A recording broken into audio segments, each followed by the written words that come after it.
and your mom and the kids had to leave Muskegon and come way out into the country, and how did you get out there? Well, my dad went out with a friend. I think he was a distant cousin, shirt-tail relation. They went out with a team of horses and a load of furniture on the wagon. How big a wagon? Didn't have, I suppose maybe they didn't take all the furniture along. Maybe they didn't have that much. And pitched a tent, and us kids and the month-old baby came out, us girls. My brother, John, about 9 years old, he went with the furniture. We came out in a buggy later. Of course, I don't remember class or riding out, that's all. And then we lived in that tent, and I looked out, I remember looking out, and saw the cook stove sitting outside, and it was raining. That's the only time I remember, and that's where the cooking was done. And you asked me about the sanitary facilities. Well, I don't even know where they got the water from. I don't know if they dug a well or sunk a pump or what. And the toilet was just a wooden box back in the bushes a ways. And then in 1913, that was 1912, in 1913, we was living in this house. My dad built that tar paper shack in 1912 before winter set in. My brother slept up in the attic, he says, and there couldn't be any more room than just to crawl up and lay on a mattress. That's all the room there could have been up there. It wouldn't have been standing room at all. And I don't remember it. And the folks must have slept in what was the main room. We ate, and there must have been a bed in there. And then there was a bedroom that had 2 double beds in it, and I can remember that. I can remember them 2 big double beds in that room. And that's where all of us girls slept. We were all girls.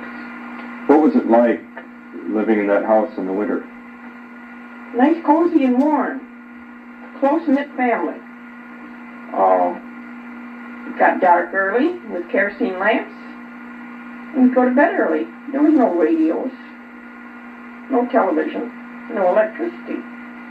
Kerosene lamp, and we only had 1 lamp and a lantern.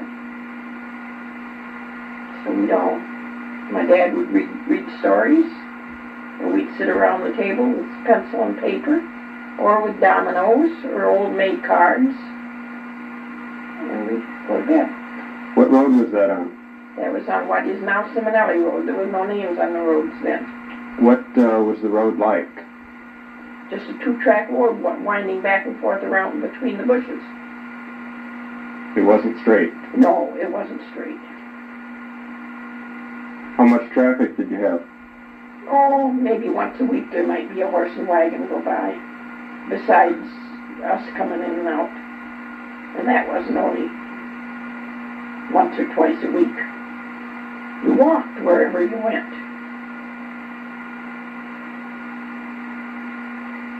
Do you remember when you saw your first car? The first one I can remember was a high-wheeled truck came into the yard.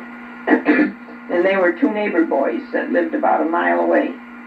And they drove up into the yard, right up the hill. There was no lawns, there were yards. Come in, and we all went out and looked around at that truck. And it was it was a truck, high wheels.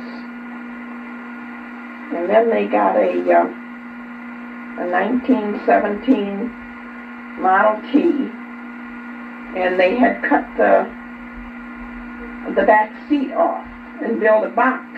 It was a 2-seated touring car, and they cut the back seat off and built a box on it. And when they wanted to make a 2-seated car out of it, they set the seat in the box. So you had to climb up over. There was no doors. And my dad bought that car from them people because the 2 boys one boy got burned up, and they had a sawmill. And that was before I can remember. And he was just in his teens, I forget, been told. And he got burned up lighting fire in the boiler in the sawmill one morning. And he went to hospital, but he died. And then they only had one other boy, and he was like 20 years old, and he had to go to the army when the First World War started. And the flu epidemic, and the whole boatload of soldiers going over got the flu. And they unloaded a lot of them in Belfast, Ireland. And that's where he died. So this couple lost both of their grown, teenage, 20-year-old sons in the case of 2 years. They lost both sons. So I can remember the man coming over and selling my dad that car, because he says, I have no use for it now with the boys gone. And my dad bought that car. That was our first car. And when my dad would want to take the family, he'd have to take that seat, and I see it in my mind yet, that seat, and set it in that truck, and it just fit in, and we'd climb over the top and go into it. So there was a front seat and a back seat, and there was no top on it. It was a convertible. That was a 1917 Model T. That was my dad's first car. And my dad bought that during the war, or right after the war. It might have been right after the war, because the boys of Ori didn't come back. Ned was the first one that burned, and Ori then died in Belfast, Ireland. He never got over to the war. And then the war ended. When you were living out there in the country, did you have any animals, and did you have pets? I'll have to go back and say that was not a 1917 car. That was a 1914 car. Because it was already a used car when these people got it, I expect. And when my dad got it, it couldn't have been a 17 Ford and buy it in 1918. No, it was a 1914 model. Now you want to know about pets. Oh, we had a cat, an old tomcat. I don't know if we even called him by name. Let him in the house and let him out again, and he'd go. We didn't have any mice because he kept the mice away. He was go out at night, and one time he would be missing for a while at a time. Come home one time and a foot was off. He had got caught in a trap. He was caught in the trap until he would wear the foot off. And then we'd have one or another dogs at different times. We had Rover. I don't know if we named them all Rover. But we didn't have too many pets. My brother John had rabbits at one time. Chickens. But we didn't make pets out of them either, like your sisters did here. Pets out of given names.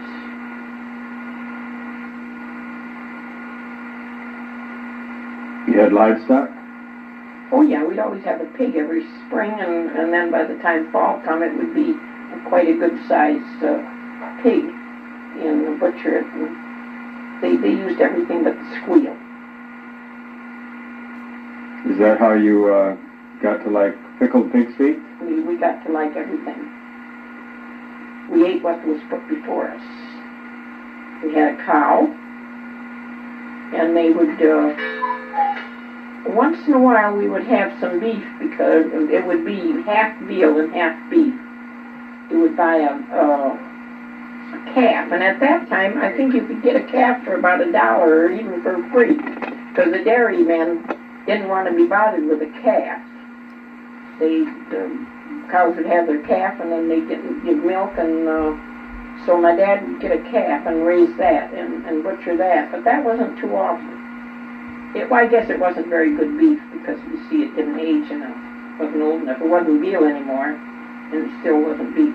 Your grandma Mullally used to do that too. Oh, we had a cow, and the cow was always running away. Especially that one red cow that we had, and I don't know if she just had one horn or what. She was blind in one eye. And there wasn't any good pasture around there, and she'd go to where there was greener pastures, or went one company or what. And she got as far as buys. One time we asked the neighbors, did you see her? Yeah, she went that way. And then you'd stop at the next house. Yeah, she went that way. And we got her. My dad would take us in the car, and we would. They said, Mr. Buys said yes, she was here, but she went that way. So she would turn around and start going back. So we found her along Giles Road someplace. See, we followed her down River Road. That's what we did. And then we got to, we would drive the car, get the car going down the road, and then we would jump on the running boards. Some old cars had running boards until the car was going the wrong way. My dad would go real slow and stop. And then if the car was going the wrong way, we'd have to jump off and go and head her the right way. And one time I got my foot run over. Never told my dad. My foot slipped under the rear wheel.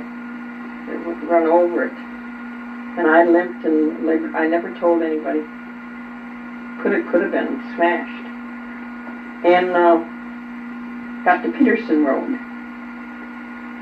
And then the cow went down Peterson Road, and Peterson Road wasn't like it is now. It was just a snake trail going through the woods. And it was getting dark. And we had to just follow the cow till we come out on River Road. And that would happen time and again. Or maybe she'd go down McMillan Road another time. She didn't get much milk because there wasn't much to eat. The hay field, they saved the hay field for hay and cut it, but it wasn't good hay. Not like the dairy cows have to have. Can you tell us about how Grandpa Kaler had pastures on both sides of the road, and the unique idea he had? There wasn't good pastures neither. All it was woods, the same as we got here. They weren't pastured. Cows, in order to pasture, have to have some nice green grass. You don't find any green grass in the woods there. But that's the way it was. A lot of people would like that.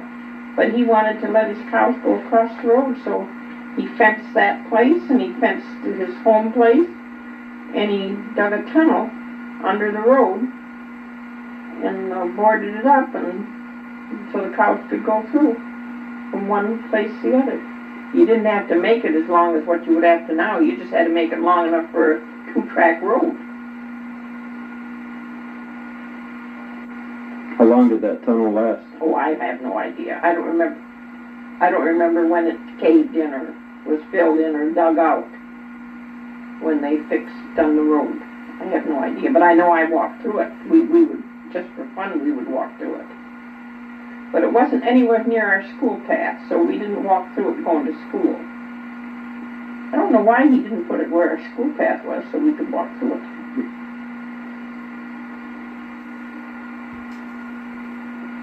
We walked not too far from there. It would be like from here to Mudgett's would be the difference of where he had that tunnel and where we had to cross every day.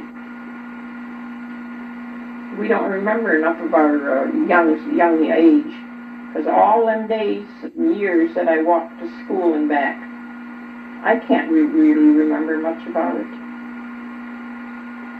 Dawn asked me the other day if you don't remember when we would ride the wagon or ride the sleigh and go to North Muskegon. She said Dawn remembers it. I don't. I don't know. Well, thanks for the memories, and we'll talk to you again sometime.